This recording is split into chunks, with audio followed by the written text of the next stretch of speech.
Imagine you're a telecom executive, right?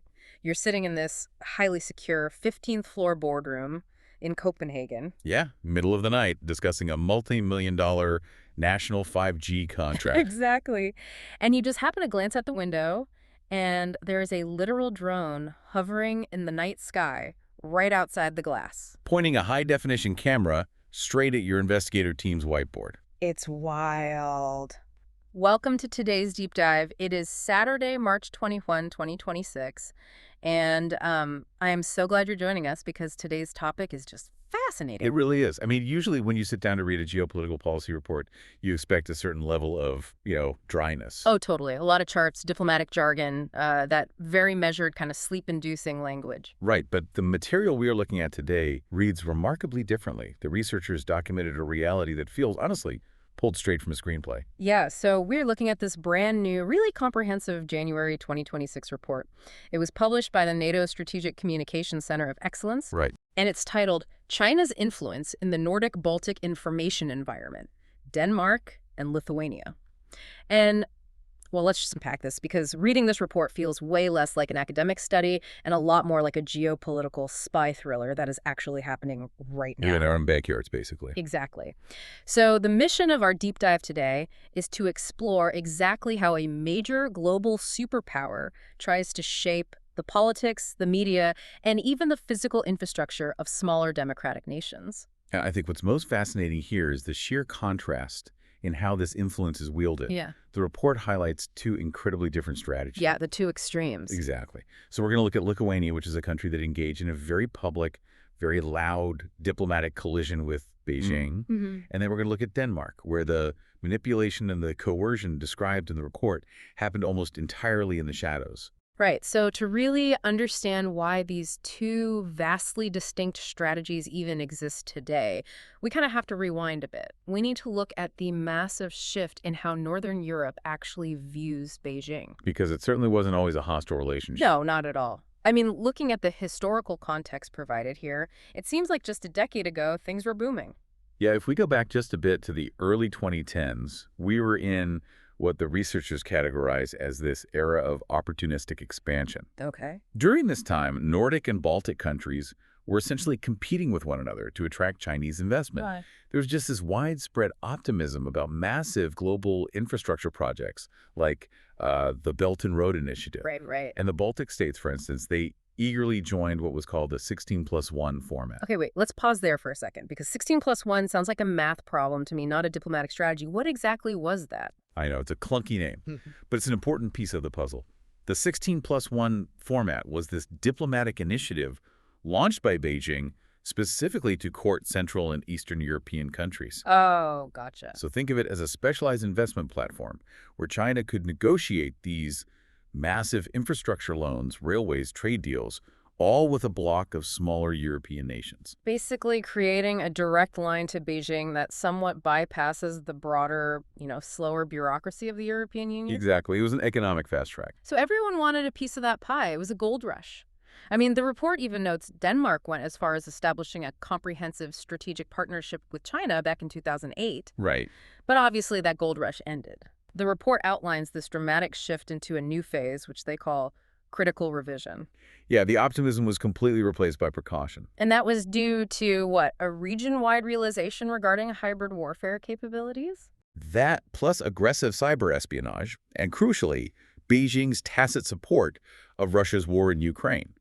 The geopolitical weather entirely changed. Wow. The region really woke up to the realization that economic dependence could very quickly be leveraged as a political weapon.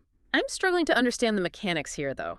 If the entire Nordic-Baltic region is waking up to this new reality at roughly the same time, why do the NATO Stratcom report choose to look specifically at Denmark and Lithuania? It's a good question. I mean, aren't their economies and historical ties to Beijing completely different? Well, that is the exact reason the researchers focused on them. They represent the two extreme ends of the spectrum. Oh, okay, so it shows the whole picture. Exactly. It allows us to see the full playbook.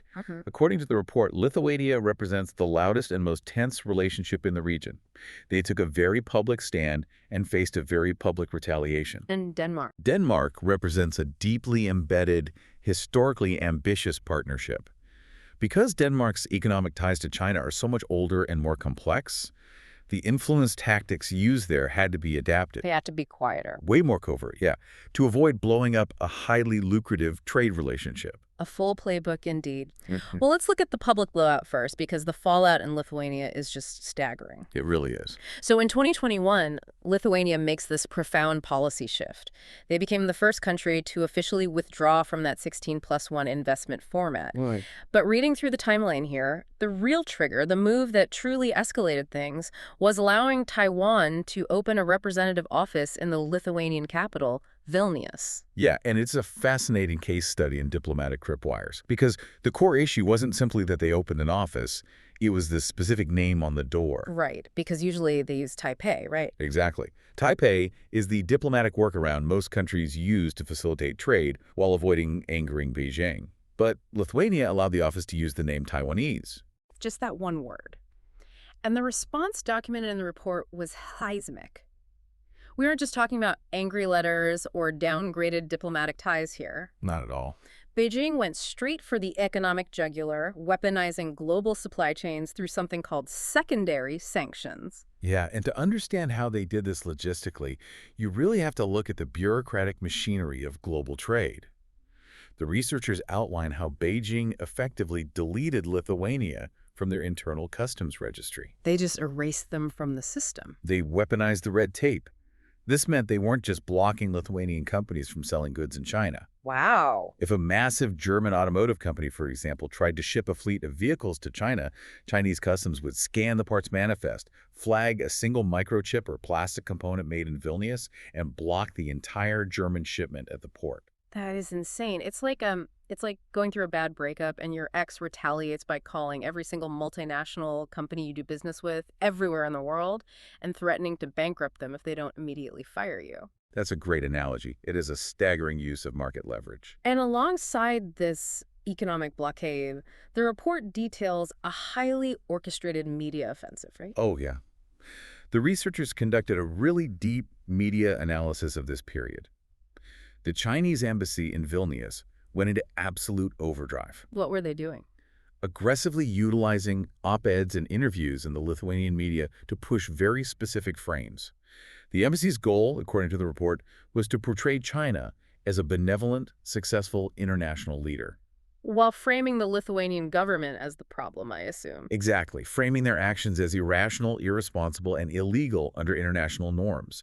They were actively trying to turn the Lithuanian public and the local business community against their own democratically elected government. Okay, so that's the loud public punishment strategy deployed in Lithuania. But if you're Beijing and you're watching this really heavy-handed PR strategy play out, you realize you need a totally different playbook for a country whose economy is deeply intertwined with yours. Right, like Denmark. Exactly. You don't want to blow up the relationship, but you still want to aggressively enforce your will.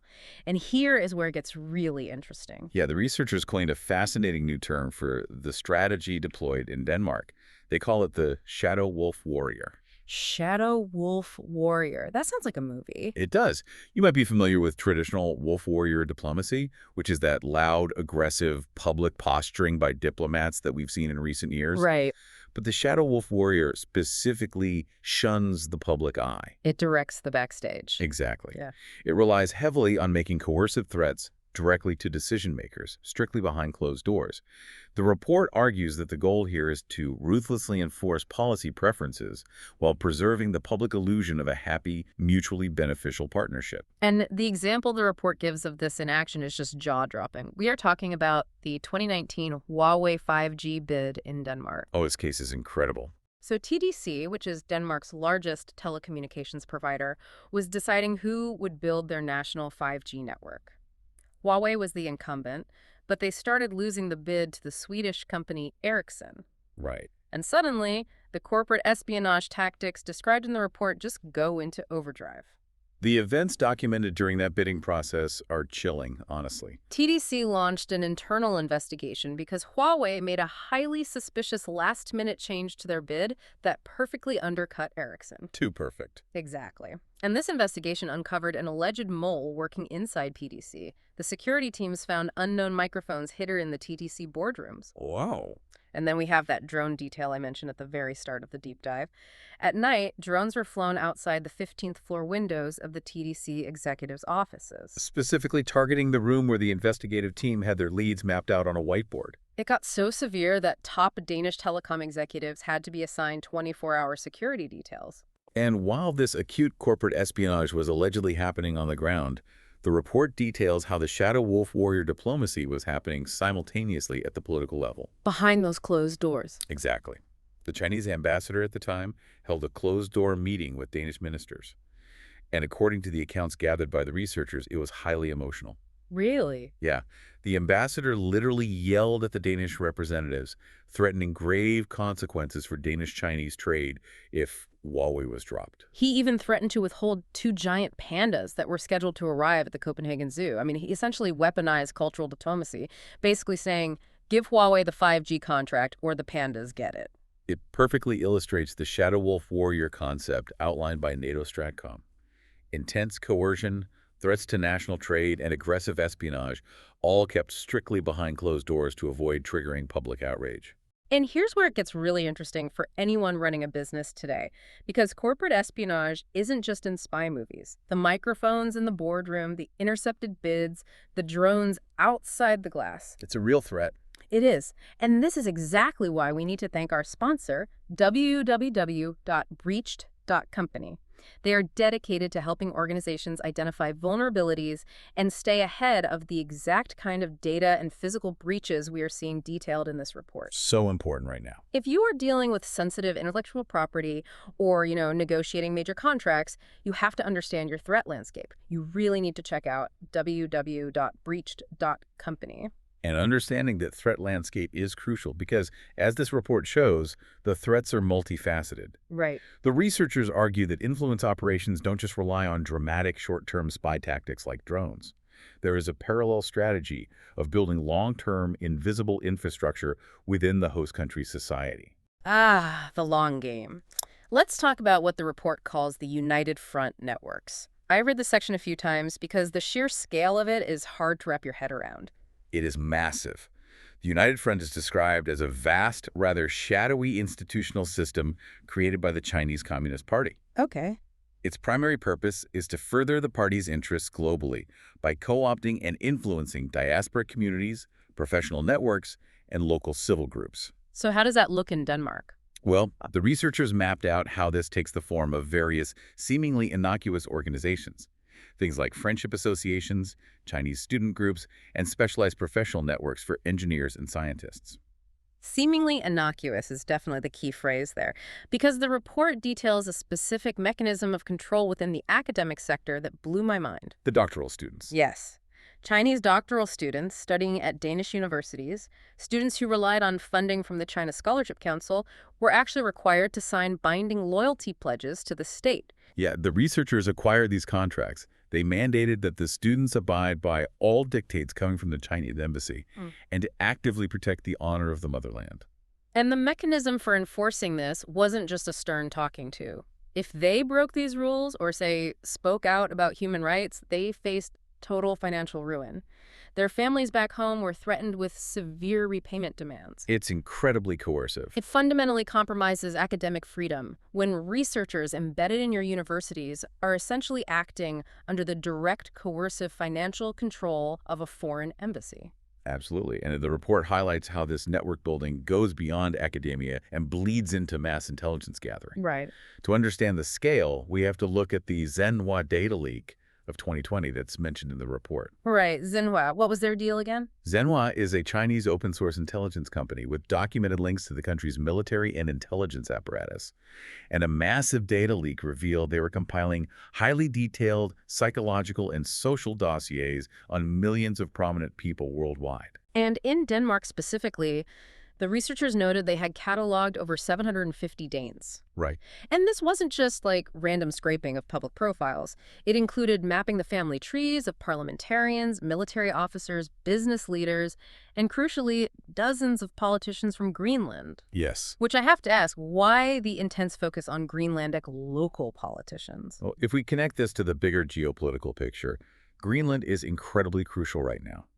It is home to massive, untapped reserves of rare earth minerals, specifically the Gavanafeld mining project. Oh, for tech manufacturing. Exactly. These minerals are required for modern technology, from smartphones to advanced defense systems. China has huge stakes in dominating the global critical mineral supply chain. So they were doing opposition research, basically. Essentially, yes. The intelligence apparatus was building profiles on the local Greenlandic politicians who controlled the mining permits, scraping their social media, analyzing their political vulnerabilities, and mapping their networks. I mean, mass scraping of civilian data by foreign intelligence shows that data privacy is now a literal national security issue. Without a doubt. It is not just about avoiding targeted ads anymore. It is about preventing foreign state profiling. And that's why we highly recommend checking out our other sponsor, www.myprivacy.blog, which provides you with the essential tools and knowledge to protect your personal digital footprint from mass surveillance. Absolutely essential. Just go to www.myprivacy.blog to secure your data. But I have a lingering question about the people on the ground. Okay, what is it? Are the local Danish citizens, the business leaders and the academics who participate in these friendship associations, fully aware they are part of a state-sponsored united front? Or is the genius of this strategy that it relies on useful, completely unwitting participants? That raises a really important question about the mechanics of influence. Yeah. And the researchers conclude that it relies heavily on deliberate opaqueness. While the core organizers of these groups clearly have direct, documented ties to the state apparatus, many local participants are likely entirely unaware of the deeper political mechanisms at play. They just think it's a networking event. Exactly. A local Danish business owner just sees a cultural exchange or a lucrative networking opportunity. The strategy uses these local, legitimate-seeming fronts to surround the political center, gaining access and influence without triggering the alarm bells that, say, an official embassy envoy would. Wow. Okay, so let's summarize the toolkit the report has laid out here. They have the economic leverage of secondary sanctions, Right. the backstage coercion of shadow wolf warrior diplomacy, the institutional embedding of the United Front networks, and the mass intelligence gathering of data scraping. With all these sophisticated tools deployed, we really have to ask the million-dollar question, is it actually working to win over the public in these countries? Well, the researchers conducted a very rigorous media framing analysis to answer exactly that, and the results they found are quite telling. What did they find? In Lithuania, the Chinese information campaign spectacularly failed. A total backfire. Complete backfire. The Lithuanian media largely rejected the frames pushed by the Chinese embassy. Instead of viewing China as a benevolent partner and their own government as irrational, the media rallied around counterframes. Interesting. According to the data, the dominant narratives that took hold in the Lithuanian press were China is a threat, China acts illegally, and most importantly, Lithuania is not alone. Wow. So the heavy-handed economic coercion actually hardened public resolve against Beijing. Exactly. The loud public punishment strategy didn't win hearts and minds. It galvanized resistance. Okay, so what about Denmark with the quieter shadow wolf warrior approach? Did that work? In Denmark, the report notes that China's official communication heavily leaned on what the researchers call the business opportunity frame. They constantly push the narrative that the Chinese market is simply too big and too lucrative to ignore. Which is a compelling argument for businesses. And to some extent, it worked in the financial press. Like Børsen, a major Danish business newspaper, did focus heavily on the severe financial risks of decoupling from China. Yeah, money talks, especially when supply chains are entangled. It does. However, the report shows the broader Danish public reacted very negatively over time, because as much as the shadow wolf warrior tries to stay in the shadows, things eventually leak. Right, the Huawei drone incident, the threats over the zoo pandas, the student loyalty pledges. Exactly. As those stories inevitably hit the mainstream press, public perception plummeted. The researchers cite polling showing that around 75% of Danes now hold negative views of China. Wow. But, the report also highlights that Beijing isn't just relying on official press releases or ambassador interviews to reach the public. There was this incredibly sneaky tactic embedded in the Danish media landscape that just blew my mind. Oh, the radio show. Yes. For 4 years, there was a radio show called Kina Expressen, or China Express.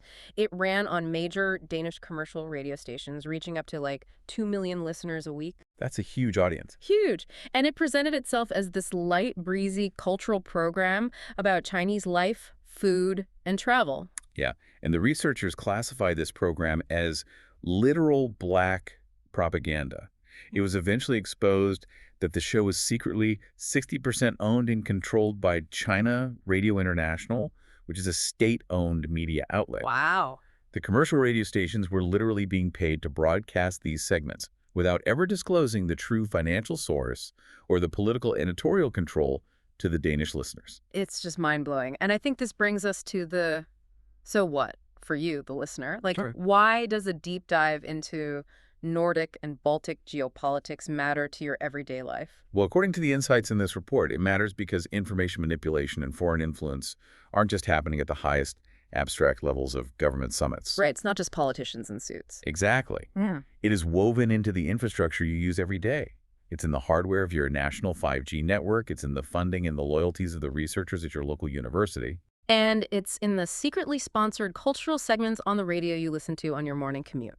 The battlefield is everywhere, and it is often invisible. Which means, as the report suggests, the era of naive business as usual is definitively over. Yeah.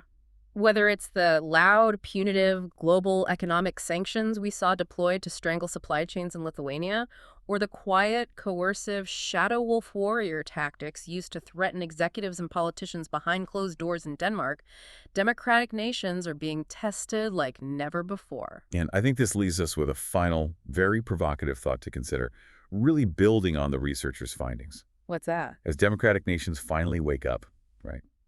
As they tighten their foreign investment screening laws, ban compromised technology, and close the front doors to foreign influence. Oh. Will these autocracies simply give up? Exactly. Or will they adapt by moving entirely into the shadows? If the diplomatic battleground shifts completely out of the public eye, relying entirely on covert coercion, economic blackmail, and corporate espionage, how will we as citizens even know if we are losing the information war? Wow.